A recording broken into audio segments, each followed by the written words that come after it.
Update sponsored by Ashish Tech Skills, ATS Rewa, #1 Coding Institute in Rewa. Address: first floor, Rama Govind Palace, Rewa.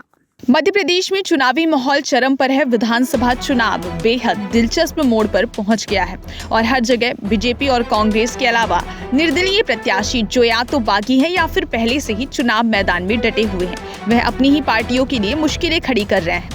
आपको बता दें कि चुनाव में आखिरी मौके तक दल बदल का सिलसिला जारी रहा, जिसका खामियाजा अब कांग्रेस और बीजेपी को ही सबसे ज्यादा उठाना पड़ेगा, क्योंकि इन सीटों पर कांग्रेस और बीजेपी के प्रत्याशियों को यही बागी ही चुनौती देते दिख रहे हैं। मध्य प्रदेश की कई ऐसी सीटें हैं जहां पर निर्दलीय सत्ताधारी दल भाजपा और कांग्रेस के लिए मुसीबत खड़ी कर सकते हैं। निर्दलीय प्रत्याशी लगातार अपने क्षेत्र में सक्रिय रूप से प्रचार अभियान में जुटे हुए हैं। ऐसी करीब 1 दर्जन सीटें हैं जहां पर निर्दलीय प्रत्याशी पूरी ताकत से चुनाव मैदान में हैं। आपको बता दें कि मध्य प्रदेश में 17 नवंबर को मतदान है और 3 दिसंबर को चुनाव के नतीजे घोषित किए जाएंगे। चुनावी रण में इस बार भी कुछ ऐसे निर्दलीय प्रत्याशी ताल ठोक रहे हैं जो भाजपा कांग्रेस का खेल बिगाड़ भी सकते हैं। इनमें अधिकतर नेता वही हैं जिन्होंने भाजपा और कांग्रेस से टिकट न मिलने से नाराज होकर अपनी अलग राह पकड़ ली है। पिछले चुनाव की तुलना में इस बार इनकी संख्या कुछ ज्यादा है। इनमें कुछ तो पूर्व सांसद और विधायक भी हैं। दरअसल इन उम्मीदवारों का जातीय और स्थानीय स्तर पर मजबूत आधार है। प्रदेश में 1 दर्जन सीटें ऐसी हैं जहां निर्दलीय भाजपा और कांग्रेस के लिए बड़ी चुनौती बनकर उभरे हैं। महू विधानसभा सीट से अंतर सिंह दरबार निर्दलीय चुनाव लड़ रहे हैं। कांग्रेस विधायक रह चुके हैं, लेकिन टिकट न मिलने से पहले रोए, नाराज हुए और आखिर में चुनाव मैदान में उतर गए।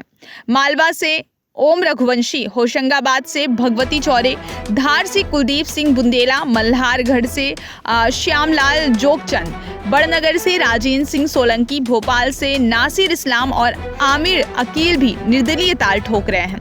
ऐसा नहीं है कि कांग्रेस ने इन्हें मनाने की कोशिश नहीं की, लेकिन वह नहीं माने। कांग्रेस की तुलना में देखें तो भाजपा की स्थिति मायने में थोड़ी बेहतर कही जा सकती है। हालांकि मैहर से नारायण त्रिपाठी, सीधी से केदारनाथ शुक्ल और बुरहानपुर से हर्षवर्धन सिंह चौहान ऐसे नेता हैं जो निर्दलीय चुनाव लड़ रहे हैं और बीजेपी का खेल बिगाड़ने की ताकत रखते हैं। इसमें कई प्रत्याशी ऐसे हैं जो पार्टी से टिकट नहीं मिला तो बागी हो गए और दूसरे दलों से चुनाव मैदान में अपनी ही पार्टी के खिलाफ चुनौती बन गए हैं।